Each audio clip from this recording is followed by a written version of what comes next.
It's about 5:30 in the morning, and what I'm going to show you is about a chatbot which I've created, which is called Jira Support Assistant, which works on the MCP server, and you'll be able to see all the commands using the same chatbot, which you do it normally on Jira. So I integrated three things together. Let's say what I've done is initially I've created epic commands.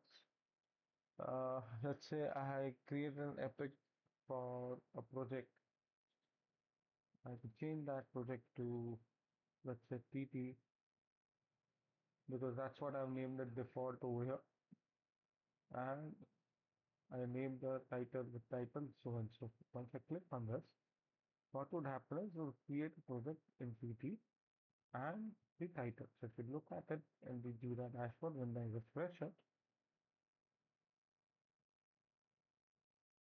you'll be able to see that this has been created.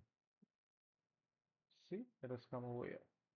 Similarly, I've given different commands you could use. You could also see a sprint based command, or you could see all the boards you are involved in.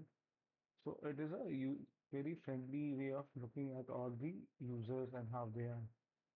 Similarly, these buttons are also working. You can see list of boards and things like that. This has been done only to a local LLM. You can use it online also, or you can use it without internet also. Thank you. Have a good day.